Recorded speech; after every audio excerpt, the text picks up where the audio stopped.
11:45 p.m., a security camera at a student hostel recorded a physical impossibility. 5 boys sprint into the frame, scrambling toward a heavy wooden door. But as they cross the threshold, only 4 exit into the hallway. The 5th boy simply ceases to exist.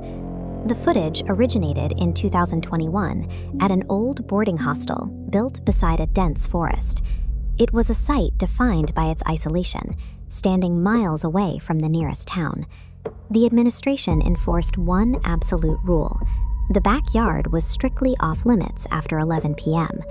No explanation was ever given, but the prohibition was treated with a gravity that suggested the danger was not disciplinary, but existential. At this hostel, crossing the back threshold at night triggered a localized collapse of physical reality. The incident began at 11:30 p.m. Tall grass reached their knees.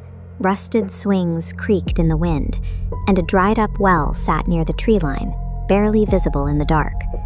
Near the old laundry line, they saw a little girl in a faded white uniform.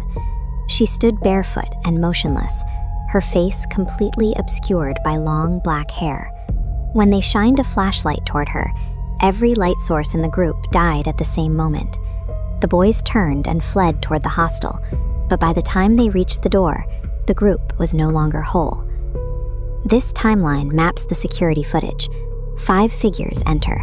Scrubbing forward, only 4 data points register inside. Vihan vanishes mid-stride. The erasure became total. His bed was perfectly made. Clothes vanished. In digital photos, Vihan was replaced by an empty space. The entity in the backyard had effectively scrubbed Vihan's physical footprint and digital history, leaving the survivors with no proof he had ever existed. At 2 a.m., the hostel's remaining defenses failed. The power cut out, plunging the second floor into total darkness and signaling that the perimeter of the backyard had been breached. The boys watched from their doorway as the little girl appeared at the far end of the hall. She glided forward without moving her feet, and as she passed beneath each fluorescent tube, the lights shattered and went dark, one after another. Despite the warden's warning not to look at her, Nikhil looked up as she passed.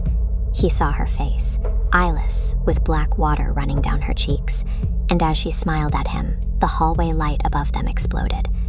When the emergency lights finally flickered on, Nikhil was gone. The only evidence of his presence was a single flashlight on the floor, its beam still pointing toward the open door leading back to the yard.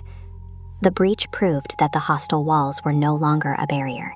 The haunting had moved inside, turning the dormitories into an extension of the forbidden backyard. The warden, realizing the scale of the event, led the remaining boys to a hidden storage room beneath the hostel to explain what they were actually facing. He produced this burned leather diary, which belonged to the matron of an orphanage that occupied this land 30 years ago. The entries detail a catastrophic fire that broke out in the girls' dormitory.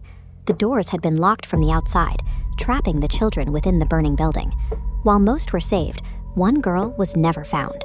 Her body was not in the wreckage, leading to decades of rumors that she was still waiting in the ruins. The warden believed the girl was returning to the old well on the anniversary of the fire, seeking the company of the children she was separated from 3 decades earlier. The final phase began with the sound of an old-school bell ringing through the halls, a bell that hadn't been used in years. It was followed by heavy, rhythmic thuds coming from the floor above. A massive silhouette appeared at the top of the stairs, its head nearly touching the ceiling. It had no face, only a shifting shadow that moved in tandem with the little girl. This shadow entity appeared to act as a guardian, moving with the girl as the boys' panic reached its peak. It tracked their movements with a predatory focus that the girl seemed oblivious to. The boys found themselves trapped in a series of endless hallways that always led back to the yard. During the retreat, Rohan was lured into the darkness by the sound of phantom crying and vanished, leaving only a teddy bear on the floor.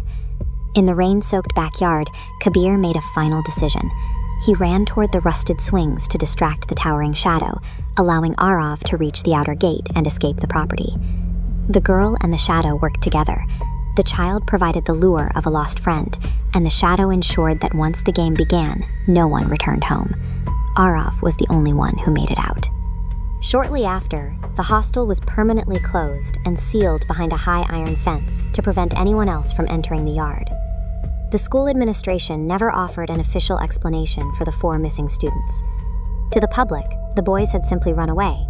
To their families, they had vanished without a trace. Every year, on the anniversary of the storm, Arav receives this photograph. It shows the abandoned backyard and the rusted swings. In it, his 4 friends are standing beside the little girl, all looking directly at the camera. The boys in the photo haven't aged. They remain 16, wearing the same uniforms they wore the night they broke the curfew, standing as permanent fixtures of the backyard. The horror isn't a spirit seeking revenge.